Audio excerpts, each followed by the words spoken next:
Hello दोस्तों, आज मैं आपको बताने वाला हूँ कि नागरिक शास्त्र का अर्थ क्या है। अर्थात कि नागरिक शास्त्र क्या है। नागरिक शास्त्र जिसको लोग सिविक्स कहते हैं, मतलब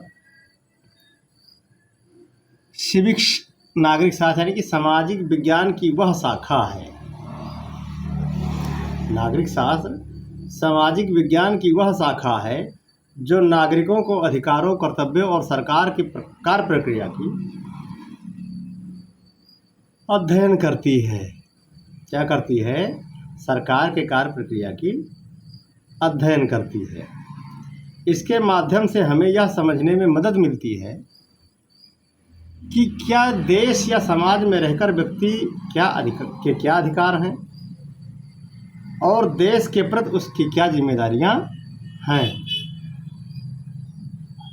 अब इसके मुख्य बातें और क्षेत्र क्या हैं, इसके बारे में बता देते हैं।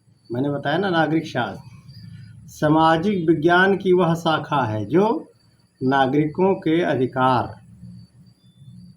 कर्तव्यों और सरकार की कार्यप्रणाली का अध्ययन कराती है।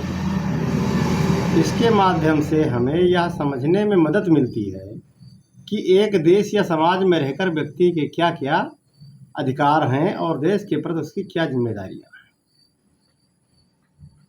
मतलब व्यक्ति अपना अधिकार भी जाने और देश के प्रति उसकी जिम्मेदारी क्या बनती है, हर नागरिक को ये पता होना चाहिए। तो इसमें मुख्य बातें हैं कुछ इस प्रकार से। अधिकार और कर्तव्य क्या है? अधिकार और कर्तव्य, पहला पॉइंट है ये कि अधिकार और कर्तव्य, इसके अंतर्गत नागरिकों को मिलने वाले कानूनी मौलिक अधिकारों तथा उनके कर्तव्यों की जानकारी दी जाती है। अधिकार और कर्तव्य में जो है, इसके अंतर्गत जो भी उनको मिलता है वो मौलिक अधिकार, कानूनी अधिकार और उनके कर्तव्य क्या हैं, ये इसकी जानकारी दी जाती है। फिर सरकार की संरचना, पॉइंट नंबर 2 है सरकार की संरचना। इसमें सरकार के अंग मतलब विधायिका, कार्यपालिका, न्यायपालिका। सरकार के 3 अंग हैं। विधायिका जिसे सरकार कहते हैं, कार्यपालिका जो करने वाले होते हैं और न्यायपालिका जो कानून बनाए। तो ये 3 हैं सरकार के संसद, कार्यपालिका करने वाले अधिकारी लोग, संस्थाएं, और न्यायपालिका जिसमें कि लॉ वगैरह होता है, सरकारी संविधान जो है, कोर्ट वगैरह कह सकते हैं, तो न्यायपालिका है। संविधान और स्थानीय प्रशासन के कार्यों का अध्ययन किया जाता है। संविधान और स्थानीय प्रशासन के कार्यों का अध्ययन किया जाता है। अब इसमें लोकतांत्रिक सहभागिता क्या है? लोकतांत्रिक सहभागिता यह सिखाता है कि देश लोकतांत्रिक प्रक्रिया, यह सिखाता है कि लोग लोकतांत्रिक प्रक्रियाओं में कैसे भाग लें और एक जिम्मेदार नागरिक बने। अब इसमें बहुत सारी चीज़, यहाँ पे कर्तव्य क्या है। मान लीजिए कहीं कोई आप देखते हैं ऐसी गलत गतिविधियाँ जहाँ कोई चर्चाएं हो रही देश विरोधी, वो आपको सूचना जो है शासनिक प्रशासनिक और कार्यपालिका को देना चाहिए, न्यायपालिका को देना चाहिए। जैसे आप जैसे मान लीजिए हम भारतीय नागरिक हैं, तो इस देश के प्रति जो भी कोई करता हो, उसको तोड़ने की बात करता हो, कोई भी राजनीति करता हो या कोई ऐसे आतंकवादी वगैरह देखे हों जो देश के खिलाफ जाने वाले हों, तो उनका हम जो है शिकायत करते ही हमारा कर्तव्य है, करना चाहिए।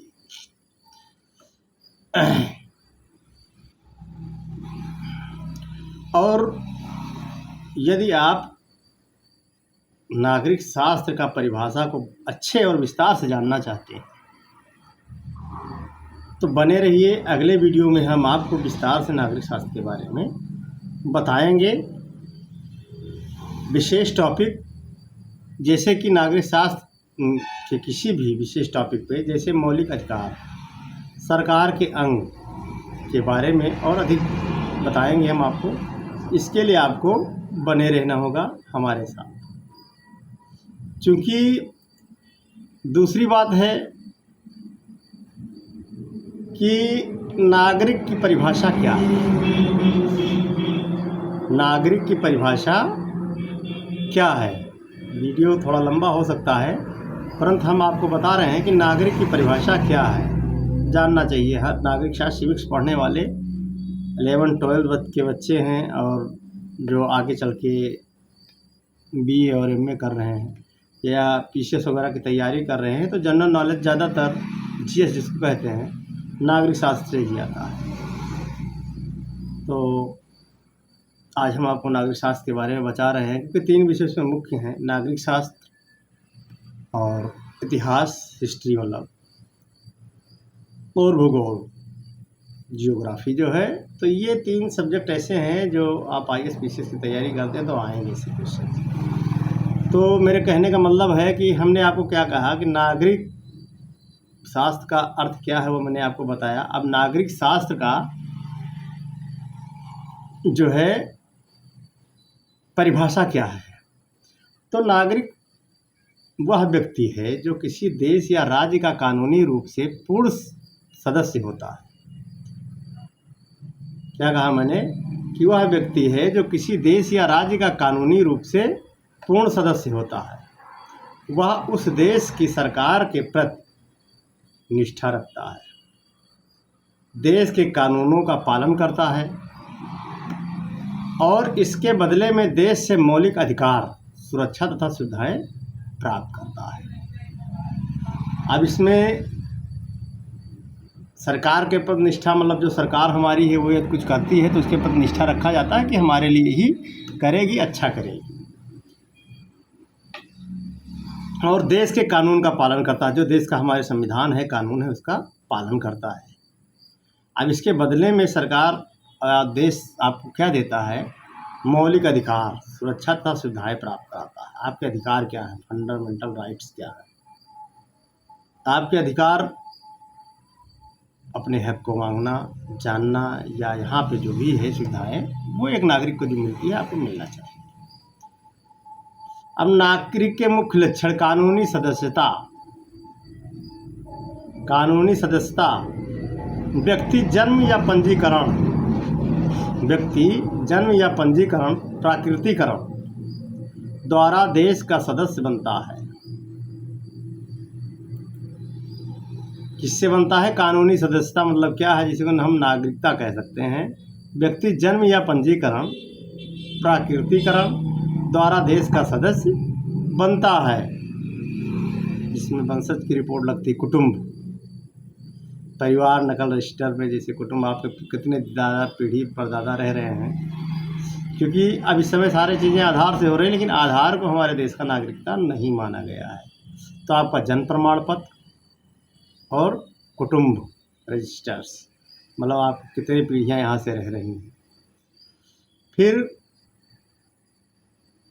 अधिकार और स्वतंत्रता, राज्य नागरिक को वोट देने, कानून के तहत सुरक्षा और स्वतंत्रता देता है। राज्य नागरिक को वोट देने, कानून के तहत सुरक्षा और स्वतंत्रता देता है। फिर कर्तव्य और निष्ठा, नागरिक का फर्ज है कि वह देश के नियमों का पालन करे और देश हित में वफादार रहे। क्या करे? नागरिक का फर्ज है कि वह देश के नियमों का पालन करे और देश हित में वफादार रहे, जो भी यहाँ का है। तो अब हम आपको बताएंगे, क्योंकि नागरिक शास्त्र बहुत अच्छा है तो क्वेश्चंस आते रहते हैं कि नागरिक शास्त्र के जनक कौन थे। नागरिक शास्त्र के जनक कौन थे, यानी सिविक्स के जनक कौन थे। तो आधुनिक अर्थों में नागरिक शास्त्र सिविक्स का जनक बेंजामिन फ्रैंकलिन। कौन थे? Benjamin Franklin.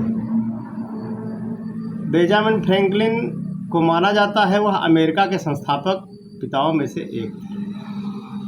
उन्होंने समाज सुधार और नागरिक संगठनों के निर्माण में बहुत सारे काम किया था। तो बेंजामिन फ्रैंकलिन को नागरिक और समाज सेवा के क्षेत्र में उनके योगदान के लिए सम्मान दिया जाता है। तो प्राचीन काल में नागरिकों को राजनीति का अध्ययन यूनानी दार्शनिक, यूनान के रहने वाले दार्शनिक अरस्तु ने शुरू किया था, जिन्हें राजनीति विज्ञान का जनक कहा जाता है। वो राजनीति शास्त्र के जनक थे और हालांकि राजनीति और नागरिक शास्त्र दोनों लगभग सेम है। तो ये रही आपकी वीडियो, और अगला चैप्टर सुनने के लिए, जानने के लिए आप हमें ज्वाइन कर सकते हैं, सब्सक्राइब कर सकते हैं। और जिस चैप्टर के बारे में आप विशेष जानकारी लेना चाहते हैं तो उसके लिए कमेंट करें, उस पर वीडियो ज़रूर बनाएंगे। धन्यवाद। जय हिंद, जय भारत।